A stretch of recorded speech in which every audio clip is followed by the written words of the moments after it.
Alright, how's it going everybody? My name is DXExotic and welcome back to Open Source Freerealms, where I am now in a character creation. The OSFR team has finally been able to implement character creation and a few more features that I will be able to show you guys today. The OSFR team has been so nice to let me into the server early, well before the stress test that will be coming in a short time. They haven't exactly announced when this stress test is going to happen, but basically what that is that they're going to have as many people in the server as possible, and that'll mean for you guys that you get to get into freerealms once again. But for the sake of the video, they let me in early, and I get to show you guys some of the features that you'll be able to experience whenever you finally get into the game of open source freerealms. So here I'm in the character creation, and you see I already have my character, DXExotic, on here.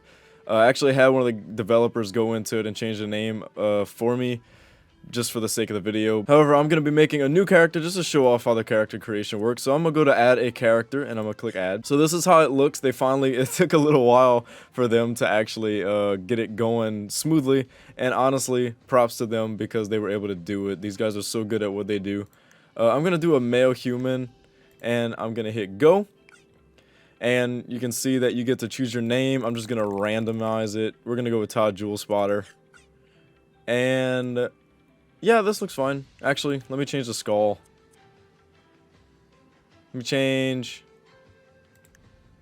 go with something blue like this. Yeah, let's do this. I don't like the sideburns. I'm actually going to see if the face type works because I think it was broken last time I used it. But they said that they had fixed it, which it looks like this one does. So I'm going to stick with this. Why not? And just to show off some more things that work, you can change your skin tone if you'd like. You could change your hairstyle, your hair color, the eye color. Pretty much the entire thing works, and it's really nice. So I did not actually mean to pick Shockwave. I'm gonna do just, yeah, red on red with white eyes and blue face paint, like an avatar. Let me do that. Okay, so I'm gonna click next, and are you finished editing this character? Your character will appear in the game like it appears now. Okay, so you get the loading screen, that nice, amazing, nostalgic loading screen that everybody has loved through the years. And when you get into the game, you'll see that they now have a welcome screen, which whenever you get into the stress test, they already have it set up as OSFR Stress Test. You'll see the features. You get mounts, shops, NPCs, teleporting, chat, and character customization, which I just showed you guys. So we're going to go into the shop real quick. I just want to show off that the shop does have items in it in the coin shop. However, it does not work quite yet. I don't know if they're going to have it up for the stress test, but it would be very nice to. You can expect to have as many coins as you want to get the items that you want, because they don't want, I don't think it's possible for them to actually be able to add jobs and stuff. Like for Freeroam Sunrise, you'll be able to get the jobs and things like that to get the coins, and you could progress through the game like that. But I think for the sake of OSFR, they're just letting you do whatever you want. So as you can see, since it's open source, I can make my name red. There's a lot of files. Since it's open source, there's a lot of files that you can get into and change things like your name color and your little title icon. I'm pretty sure they'll let you do that. If you go into the rides, you can see that you have a whole list of rides. They are leaving some out, I'm assuming, like the Sunstone bike. I've been expecting to get that, but I'm not sure if they're gonna be able to do it. They haven't really told me. But you get two whole pages of rides, so that's really cool. And let me just actually put one on to show you that it works.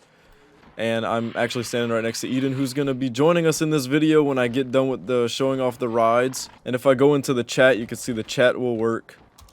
And there's no filter, it looks like. I'm not sure if they're going to be adding one, so you can see that the chat works. And something that was a surprise to me whenever I got into the server is that they were actually able to, now this was newly added, they were able to switch the jobs, which is really cool. I was actually there whenever they were working on trying to get the jobs to switch and work, and that was pretty cool to be able to experience the stuff that they're doing with this project. So as I'm switching through, you can see that it's very smooth, and it's pretty much one for one whenever you switch through the items and the characters and the jobs. They've done a really great job at making this game as accurate as possible. I know you guys remember probably last year at this point, whenever I uploaded my first OSFR video, that it was just a walking simulator, but they've done so much more with that since then, and that includes the character creation, and you can see that this multiplayer is going to be huge whenever it finally comes out. Like I said earlier, it's TBD on whenever they want to release the stress test. But of course, I'm gonna be leaving a link in the Discord that you can join that will let you know whenever they're doing the stress test. And now let's get Eden into this video so he can show you guys some of the NPCs that we have to offer. One of the huge things about this version of OSFR multiplayer is the fact that we have proper multiplayer implementation. Unlike the previous multiplayer branch, you could end up desyncing, or your player's movement might not look accurate on each player's screen. Another huge thing with the server is we have NPCs. As you can see to the left of Mr. Exotic, he has a I don't know if that's like a bathtub or whatever that is, I'm and then not there's a sure fish what it tank. is. Yeah, and I can spawn in somebody you guys might recognize from a very awesome event. And there is Kakenstein in all his glory with Now, all his animations. a question that I'm sure a bunch of people that's gonna see this is gonna wonder: will the names like Elite Blacktop Speed Helmet and the name above him, will those be in the game? Because that'd be a bit goofy if they were. When we spawn in all these NPCs on our own time in the correct positions they originally were in, like Kakenstein, for example, won't be an NPC we spawn in and leave there because, you know, he only showed up during events. So that would be something that maybe we work on later if anyone ever gets to figuring out the event stuff. But besides him, every NPC that you'll see in the overworld will be accurate to how they were left on March 31st of 2014. So Right. when the game shut down. And I just want to reiterate to everybody watching that everything that I showed you in this welcome screen, the features that you see here, that is pretty much it. I wouldn't expect anything else like adding friends or making guilds. As far Eden can confirm, I'm pretty sure that's not a thing yet. So I wouldn't get too excited about that, but definitely the features that you've just seen are absolutely going to be available for you in the stress test. Yeah, at some point after the stress test comes out, we want to have one of our contributors finish up the work on housing, and I feel like that'll be one of our major content points for OSFR moving forward, because I don't know how many people actually want to work on stuff like combat, but I do know that with the packet logs that Mayhem dropped in Josh Sora's GitHub page, there is soccer packets and there's racing packets. So I think those two we could definitely tackle at some point, but it's totally up to the contributors. And if anyone else actually wants to come help and you have experience with C# or just reverse engineering in general, I'm sure some people would love to show you the ropes or just help you get started with the code. Yeah, so obviously they still need help. They're getting it, they're coming along, but they definitely have a lot on their hands when they're messing around with this kind of game of this scale. But obviously they are handling it quite well regardless. So what we're gonna do next is we're gonna go into the map, and I want to show you guys that teleportation works. You can go pretty much anywhere that you want to go. It's something that you should know is when you go, if you want to go to Sunstone Valley, if you go to Rumble Ridge, you probably will most likely get stuck in the teleport area, and that just kind of happens. I figured that out a couple days ago when I was messing around. So you could go over here to actual Sunstone Valley, and it will do the same thing. So be warned, if you go there at Sunstone Valley, you have to teleport to some place like the Smelting and Forging, because you will get stuck in the teleport spot. But I'm sure at this point everybody is going to want to see Seaside again. Alright, so as I'm flying into Seaside, I'm going to meet Eden over here as he is now spawning in some NPCs for you guys to look at.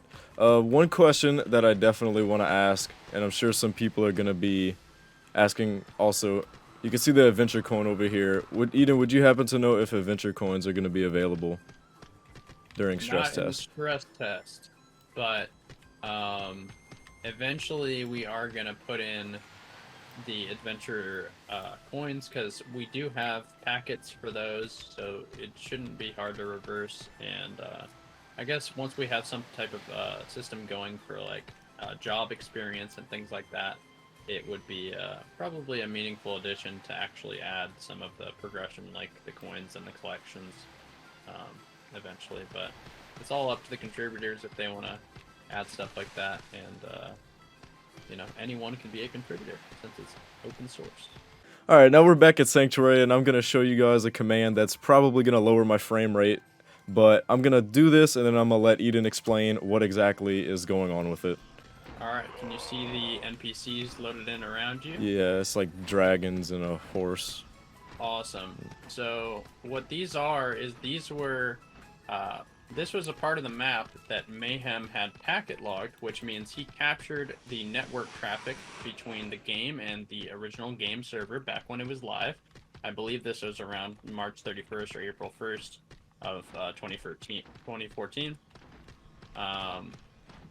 And you can actually see some of the original NPCs are here, such as Dusty Rhodes, or Preston Daly. I actually remember this guy from the original game. I forgot where he was though. Was he around Sanctuary? I have no idea. Yeah, so that's his original spot. Okay. But you can come up Oh, here. there's a lot going on over here. All of the mounts that are sitting around were original player mounts. So these were just the positions of players' mounts at the time. Yeah. So it's essentially like time traveling back in time to see what people were doing at the time and what the NPCs were doing. So this is all like where the NPCs were originally placed when they were put into the game. That's correct. So stuff like Sanctuary and Snow Hill and Lakeshore, we're going to have a really good idea of where to place the NPCs manually when we actually go to do that. Yeah, that's actually really helpful because I don't know how you guys were going to be able to pull that off. Fortunately, there's a lot of videos online that show positions of NPCs, but you have to go through a lot of low-quality videos in order to find the good ones that can show you these maps in their high detail. Yeah, you can't forget the 240 videos, 240p. Exactly. So we could probably go ahead and go to Snow Hill if you'd like to see that. Alright guys, so we're gonna head to Snow Hill now to probably continue with NPC replay. That is correct. I'm assuming. It just makes the game, I'm glad they were able to implement NPCs because it just, besides having a multiplayer, it just makes the game that much more lively. Yeah, it's definitely awesome seeing them in their original positions, and at some point whenever someone chooses to work on an AI system, we can see like stuff like this deer like running away from us. Oh, I see see something going on over here. It's that big robot that nobody was able to use. Yeah, somebody got him. And the UFO too. Now, will rides like this be in the game? Probably not for stress tests, huh? I think at some point we'll probably get edits to add the rest of the mounts to the mount list, and you can also just purchase them from the coin shop or station cash shop, depending on what the item is. Yeah, because I know people are going to want like those rides, they're going to want the motorbike, this hoverboard, for sure. That was a really cool one. Anything that we currently have in the client game files, we'll be able to put into the mount list. Alright guys, and the last place we're going to show y'all is going to be in Lakeshore to continue NPC replay. There's this little, if you ended up skipping through the video and this is where you showed up, this is basically where the original NPCs were placed whenever they were in the game originally. So that's what we are showing off and what you can expect from the stress test whenever we get to that point. Yeah, I think this is actually the area that the video, not the most recent Free Realm Sunrise video, but the one before it was actually filmed. So if we walk over to the right side of this over here, we'll be able to see this was the same place where the foot race happened in Free Realm Sunrise. And you're probably wondering like why he even chose this location. Well, it's because he already had it packet logged, so he could pretty much work with the data that he was able to capture back when the game was live. And so far in most of the Free Realm Sunrise videos, there hasn't been any like non-packet log stuff shown off yet. So any like super custom stuff, but it is pretty cool to see the same location that he was in.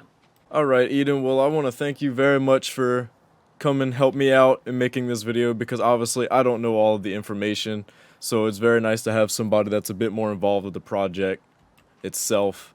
So thank you very much for stopping by and helping me out with this video. Yeah, no problem. Alright, well that would be it for this video, guys. Thank you all so much for watching. If you liked it, please remember to like and subscribe for more open source free roams videos. I want to thank everybody at the OSFR team for allowing me to join their server before the stress test and have some update content for you guys. Also, if you haven't been keeping up with Free Roam Sunrise, they just released some more content about combat, so that was pretty cool to see. I'll be leaving a link in the description for Eden's YouTube channel and a video that he made that can explain anything for any questions that people, lingering questions, something that can really help you guys, anything that he wasn't able to think of right offhand whenever he was helping me with this video. I just want to reiterate before I completely end the video, everything you see in the welcome screen will be everything that you can do in the stress test. But anyway guys, I hope you enjoyed the video. I can't wait to play with this game with you guys in the stress test of OSFR. Have a great day everybody, and stay tuned.